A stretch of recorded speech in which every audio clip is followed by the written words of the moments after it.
My voice, a glimpse of my journey on breaking free from my silence. Not having the ability to talk for so many years was incredibly difficult. It was like I was locked away without any means of escaping.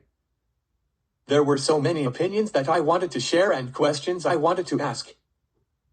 Being a non-speaker with apraxia in an neurotypical world could be incredibly frustrating and isolating.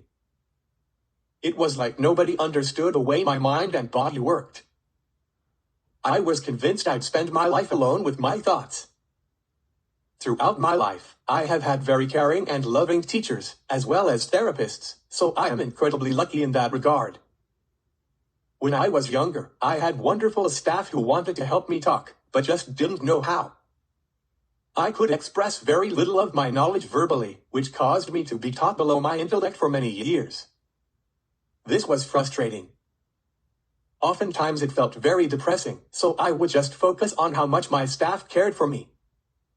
The first time I typed with a keyboard was incredible. I felt hopeful I could belong. I felt like there might be opportunities for me to be a part of an neurotypical world, even though I couldn't speak. When I started at the talk school, that hope I could belong became reality. I can't describe the feeling of being surrounded by people just like you, when you always felt like an outsider.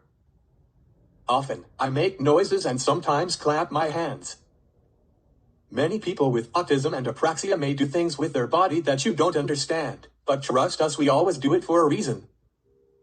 We have differences in our motor coordination, which is why some of us require alternative methods of communication. But that is where our differences end. Non-speakers desire connection and communication just as much as you. We are here and we are able. For close to 20 years, I had zero spoken communication with my family. Once I learned to use my keyboard, I was talking frequently at school and really taking off with it. However, when first asked to use my keyboard at home to chat with my family, I was paralyzed with anxiety.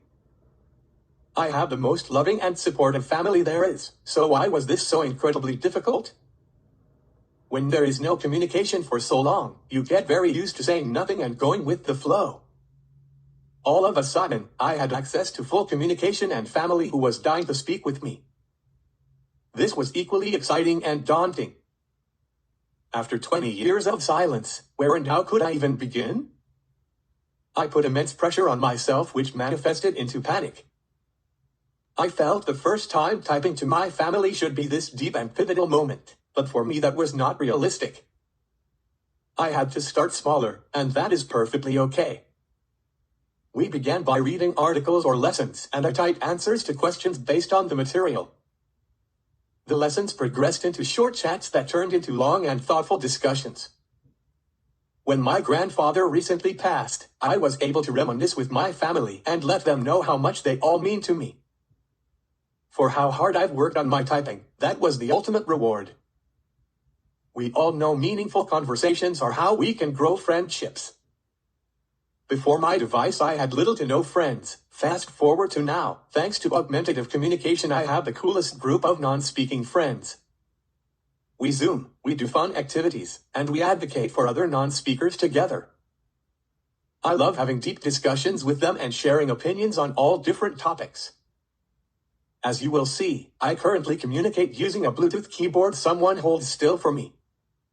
Although this modality is what works best for me, this is not the only way a non-speaker can communicate. I have friends that touch each letter by letter on an alphabetical letterboard.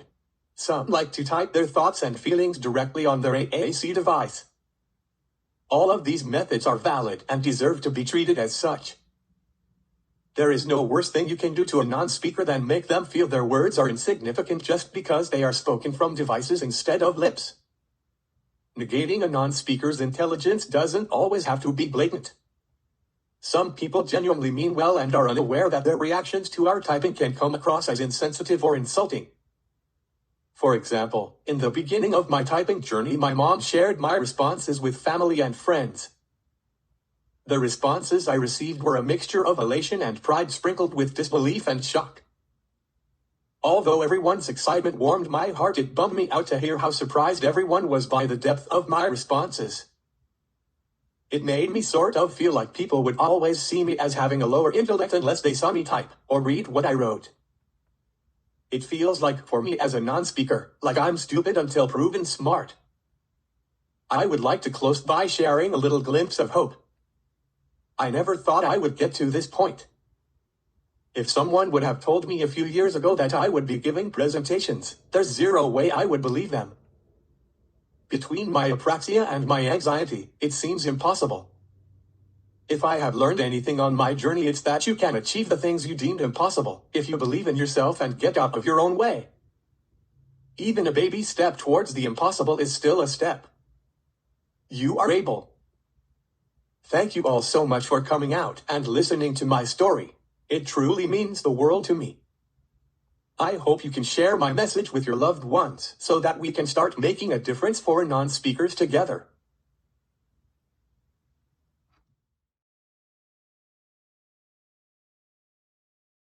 Vince, can I ask the first question? Are you ready, dude?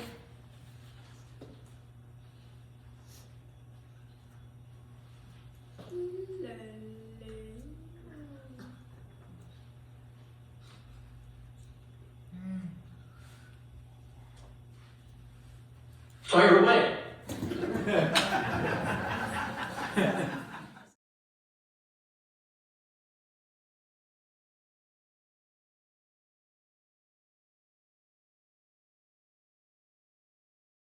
First question. So I just want to know live, like, what does it feel like to have people assume that you do not understand?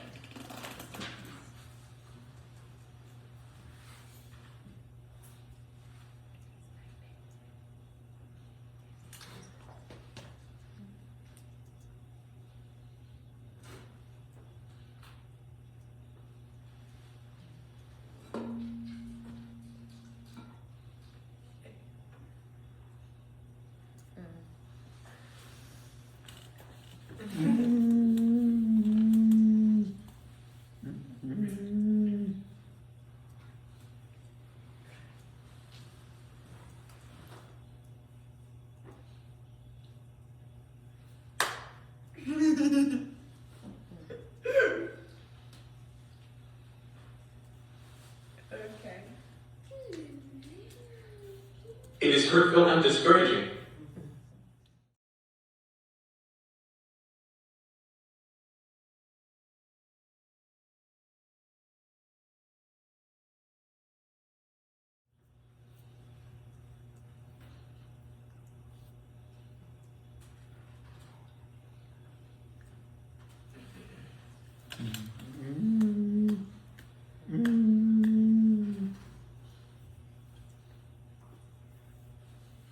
It feels like my brain and body are in a constant war.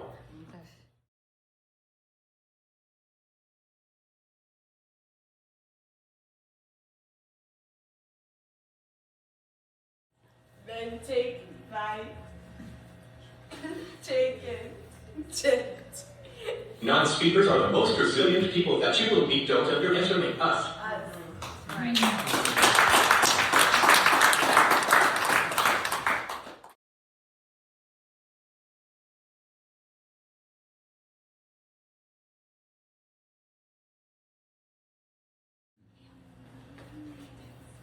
We have the same desire to communicate and connect with you, but what we desire the most is acceptance. 7.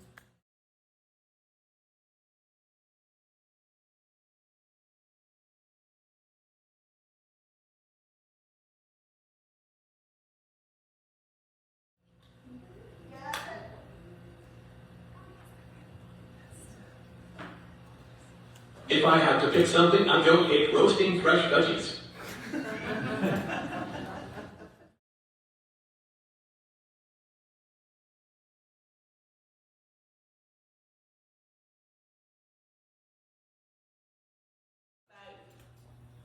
I felt like a bird being free from its cage when I typed for the first time.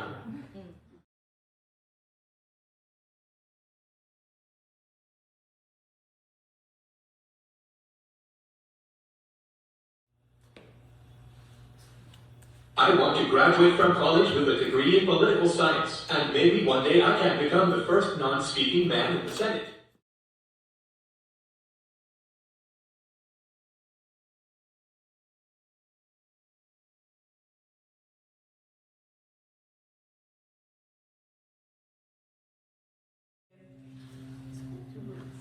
Keep an open mind and meet them where they are at. Yeah.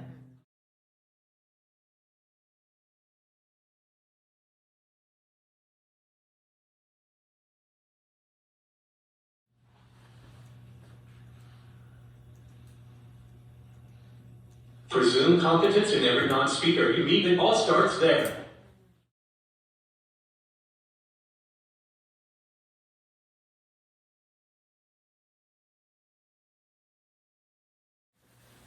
I would say a mix of occupational therapy, S2C, and Katie badgering me to practice my skills even when I'm not motivated.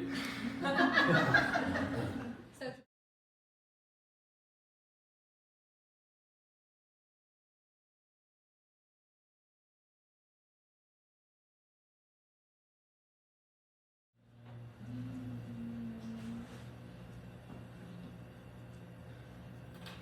I love her and trust her like a sister. She has helped change my world. She's stuck with her Rinicellas for life.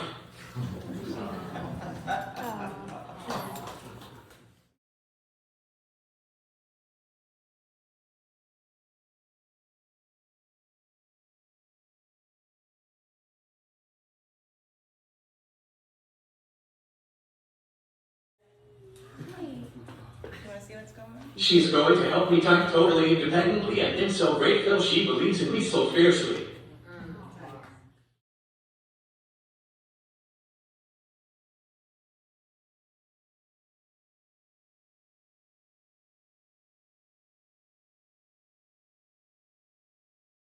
say something? Or are you still It is critical not to think our communication is facilitated in any way. Yeah.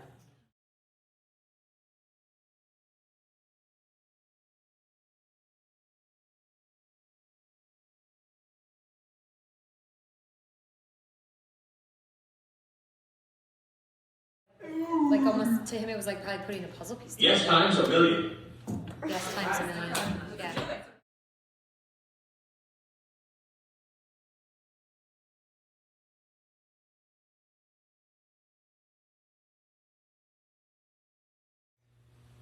Mimi is the best. She's always treated me like a friend since day one. She means so much to me. I love you, Mimi.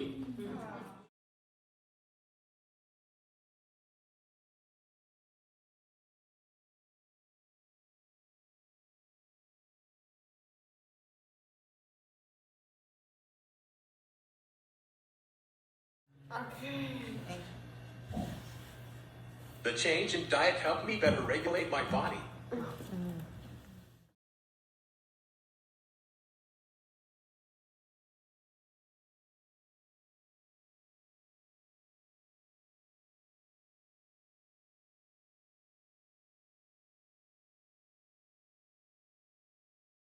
It was like all I had to do was like kind of tell him, and it's just Yes, I do what a day. yeah. Oh, yeah. Yeah.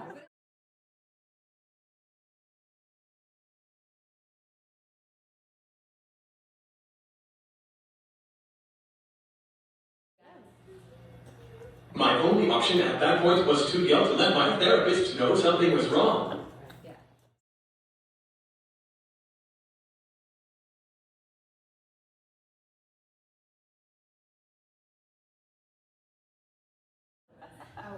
Yeah. Hence the devices too, like When they are actively attempting to communicate non-verbally, that's when they should move to a device. wow.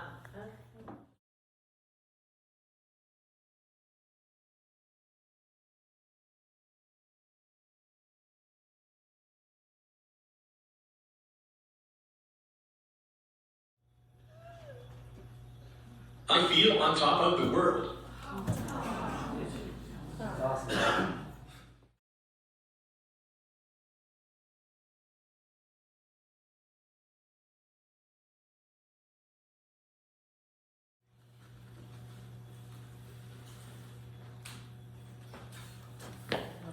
A lot easier. I'm proud of my growth. Yeah, you should be proud of your growth.